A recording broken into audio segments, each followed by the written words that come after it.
Yo soy el buen pastor, que da la vida por sus ovejas.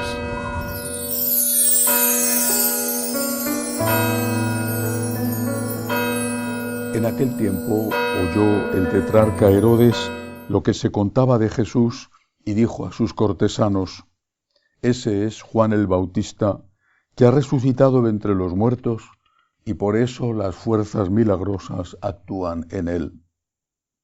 Es que Herodes había mandado prender a Juan y lo había metido en la cárcel encadenado por motivo de Herodías, mujer de su hermano Filipo, porque Juan le decía que no le era lícito vivir con ella. Quería mandarlo matar, pero tuvo miedo de la gente que lo tenía por profeta. El día del cumpleaños de Herodes, la hija de Herodías danzó delante de todos y le gustó tanto a Herodes que juró darle lo que pidiera. Ella, instigada por su madre, le dijo: «Dame ahora mismo en una bandeja la cabeza de Juan el Bautista». El rey lo sintió, pero por el juramento y los invitados ordenó que se la dieran y mandó decapitar a Juan en la cárcel. Trajeron la cabeza en una bandeja, se la entregaron a la joven y ella se la llevó a su madre. Sus discípulos recogieron el cadáver, lo enterraron y fueron a contárselo a Jesús. Palabra del Señor. Gloria a ti, Señor Jesús. Hoy el Evangelio, este texto de San Mateo, nos relata cómo fue el martirio de San Juan Bautista. Vamos a verlo con un poquito de detalle. En primer lugar, lo relata el evangelista en función ya de Jesucristo y pone en la boca del asesino, de Herodes, pone en su boca que quizá Juan haya resucitado o esté presente de algún modo en Jesucristo. ¿Eso qué significa? Que estamos ante un asesino, ante un déspota, ante un tirano creyente. No todos los asesinos son creyentes, este sí. Y posiblemente tenía remordimientos. Sabía que lo que había hecho estaba mal hecho. Otro texto, otro evangelista, esta misma escena la cuenta diciendo que, aunque le tenía en la cárcel, Herodes consideraba a Juan un profeta y le escuchaba con atención. Estamos ante un tirano, un asesino, un déspota creyente. Podríamos pensar, ¿y eso de qué le sirvió a Juan el Bautista? Le cortaron la cabeza de igual modo. Es cierto, es cierto. Pero, ¿y si no hubiera sido creyente, primero no habría tenido remordimientos? Y quizá entonces con esos remordimientos pudo llegar, no lo sabemos, a pedir perdón ante Dios según su religión judía, no lo sabemos. Pero es muy probable que sin esos remordimientos el asesino, el déspota, además hubiera matado no solamente a Juan, sino a todos los discípulos de Juan, porque hubiera visto en ellos unos potenciales enemigos. Su padre, Herodes, llamado el Grande, había hecho matar a los niños de Belén pensando que así evitaba supuestos pretendientes, o al menos un supuesto pretendiente a su trono. Cuando hoy vemos tantos déspotas, tantos dictadores, por ejemplo, pienso en Maduro, el dictador evidente de Venezuela. Si fuera creyente, si supiera que Dios le va a juzgar, que el infierno existe y que por muchos millones que tenga guardados en no sé qué banco extranjero, al final va a morir y va a tener que enfrentarse con el juicio de Dios, y que de verdad todo el daño que está haciendo le va a ser tenido en cuenta. Si fuera creyente, ¿actuaría del mismo modo? la sangre derramada de tantos inocentes. Esa sangre no se le pondría delante de su conciencia, evitando quizá que se derramara más. Incluso los déspotas y los tiranos, cuando creen en Dios, saben que hay un juicio de Dios y quizá pueden poner freno a las cosas malas que hacen. Primera enseñanza. Y eso significa que también vale para nosotros, por cierto. Saber que existe el cielo y que existe el infierno, que no todo es gratis, que no podemos hacer lo que queramos sin consecuencias, aunque parezca que en este mundo no existen esas consecuencias, porque se tiene el poder. Saber eso siempre ha servido de límite y de freno a la maldad humana. Te vas a enfrentar con Dios. El que no cree en Dios ya no tiene límite para llevar a cabo esa maldad. Eso no significa que todos los que no creen en Dios sean asesinos o déspotas o personas sin conciencia. Digo que al menos muchos de ellos ya no tienen la certeza de que van a ser juzgados por sus actos. Segunda enseñanza. Conviene aclararlo porque quizá no queda del todo claro en el Evangelio. Los judíos aceptaban el divorcio, incluso el repudio. Por lo tanto, Herodías podía haberse divorciado de su marido, Filipo, podía haberse divorciado de él y haberse casado después con Herodes. Esto, en la mentalidad judía, no hubiera supuesto ningún pecado. Pero es que ese no era el caso, conviene recordarlo. Seguía casada con Filipo, no se había producido el divorcio. Era la mujer de Filipo, que además era hermano de Herodes.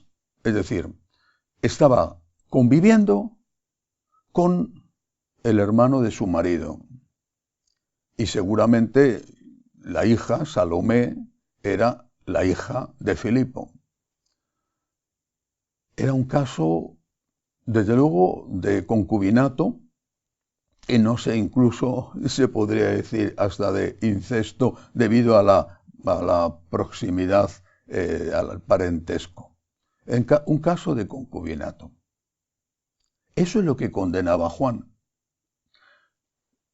Si hubiera sido un divorcio y un posterior matrimonio, no sabemos qué habría hecho Juan, pero estaba condenando una relación que no estaba, según la religión judía, aceptada por esa iglesia, por esa religión. ¿Qué podemos aplicar a nuestro tiempo sobre eso?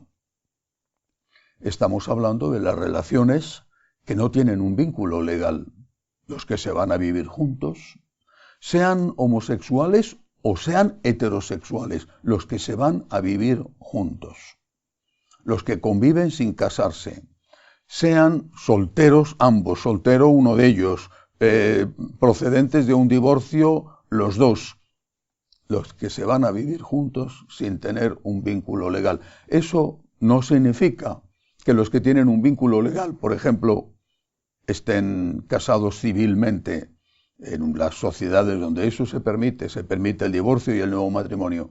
Eso no significa que para un católico eso esté bien, pero lo que Juan condena es una relación que se produce fuera del matrimonio, además en aquel caso de forma pública, notoria y escandalosa para el pueblo, y por lo tanto dando un mal ejemplo. Y eso era ya impopular. La gente estaba en contra de ello. Juan tenía el apoyo del pueblo y debería haber tenido el apoyo de los sacerdotes, pero los sacerdotes estaban a sueldo del rey y por lo tanto callaban. Murió porque molestaba a aquel que estaba cometiendo el pecado. Fue por lo tanto San Juan un defensor de la familia. La familia es la unión de un hombre y una mujer.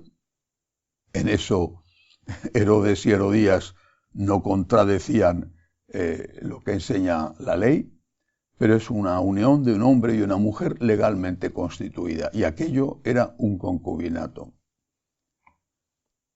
Nosotros hoy también tenemos que defender la familia, y tenemos que defenderla en contra de la opinión pública. San Juan defendió la familia en contra del rey, y le mandó matar, aunque fue, como hemos visto, por instigación de su concubina, la mujer de su hermano. Hoy tenemos a muchísimos en contra nuestra, muchísimos. Pero tenemos que seguir defendiendo la familia. Tenemos que seguir defendiendo la verdad.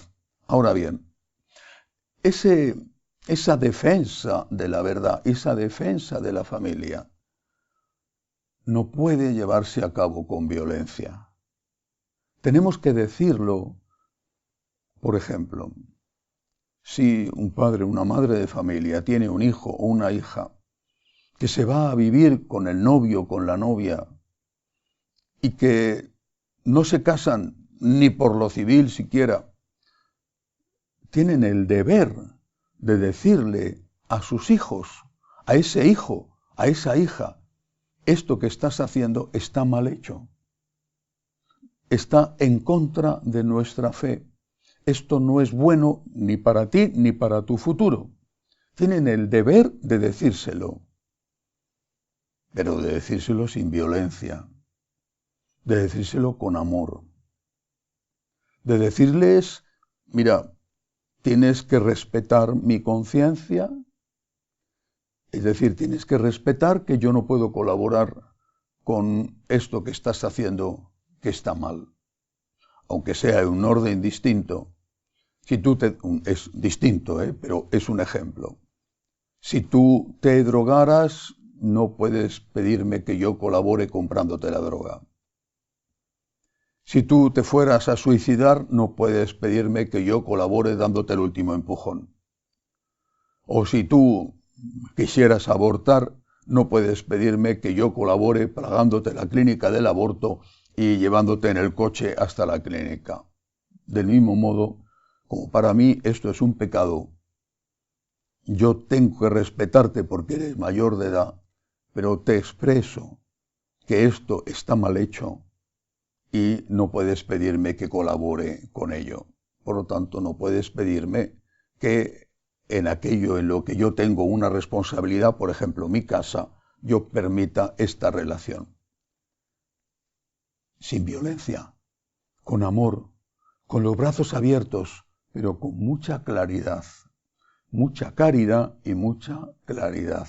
Y por supuesto, asumiendo una respuesta violenta, que es la que se produce casi siempre, porque, no digo siempre, pero prácticamente siempre, los que reclaman tolerancia se vuelven agresivos e intolerantes cuando no se les da la razón. La tolerancia la piden para ellos, pero no la dan. Piden el respeto a sus opiniones, pero no están dispuestos a respetar las opiniones de los que no piensan como ellos. Y no me refiero a unas opiniones que se expresen violentamente o que generen una violencia. Y así lo que suele pasar es que si un padre o una madre católicos le dicen a su hijo, a su hija, homosexual o heterosexual, lo que estás haciendo no me gusta, eres mayor de edad, vas a hacer lo que tú quieres, pero lo que estás haciendo no me gusta y tengo el deber de decírtelo. Dicho esto, haz lo que quieras, pero yo tengo el deber de decirte que lo que estás haciendo está mal hecho. Y además, si yo respeto tu decisión, tú respeta la mía. No voy a colaborar. ¿Cuál es la respuesta? Violencia. No siempre, pero casi siempre. Violencia, agresividad, insultos a veces y otras veces cortar por completo con la relación con los padres. La respuesta de Herodes, hombre, Herodes le cortó la cabeza a San Juan Bautista.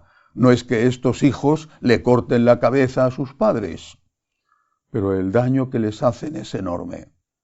Si no aceptas que yo esté conviviendo con esta persona, no quiero saber nada más de ti. Si no me prestas tu casa para que yo pueda tener relaciones maritales con esta persona, del mismo sexo o de distinto sexo, no quiero saber nada más de ti. Si no bendices mi unión, he terminado contigo. Es una especie de muerte. Los tolerantes, los que reclaman tolerancia, son violentos cuando no se les da la razón. No todos, pero sí en muchos casos. Si no colaboras con ellos porque en conciencia no puedes, ellos no respetan tu conciencia. Ellos se convierten en agresores, no todos, insisto, se convierten en agresores simplemente porque tú estás pidiendo lo mismo que ellos que están pidiendo. Ellos que están pidiendo, respétame, pero no están dispuestos a respetarte a ti. Yo te respeto, pero respétame tú a mí. Yo no puedo colaborar con algo que considero malo. Es que no es malo. Bueno, no es malo para ti. Yo te respeto, te digo que esto es malo para mí. Yo te respeto, tú haces el mal, me causas un daño, hasta ahí hemos llegado. Pero no me pidas que yo colabore con algo que considero malo. Inmediatamente, respuesta tipo Herodes. No cortando la cabeza, sino diciendo, hemos terminado. Ya no quiero saber nada más de ti. Ya no vuelvo a llamarte, ya no vuelvo a ir por casa, ya no vuelvo a ir en la fiesta de Navidades, ya no vuelvo a ir en el cumpleaños de la mamá. He terminado contigo. Eso demuestra lo que son muchos de los tolerantes. Hemos visto en las Olimpiadas de París cómo los supuestamente tolerantes, los que reclaman tolerancia, para ellos se convierten en agresores, en blasfemos, en provocadores y además muy cobardes porque saben que insultan a quien tiene como precepto no devolver mal por mal. ¿Qué tenemos que hacer? Lo que hizo San Juan.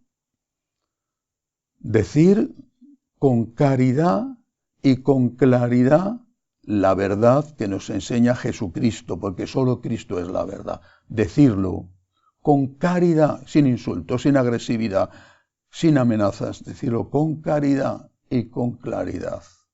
Actuar en consecuencia con nuestra conciencia. Y aceptar el martirio, que a veces será con insultos, otras veces será con marginación. Aceptar el martirio por amor al Señor, lo mismo que antes que nosotros lo han aceptado los mártires. Que así sea.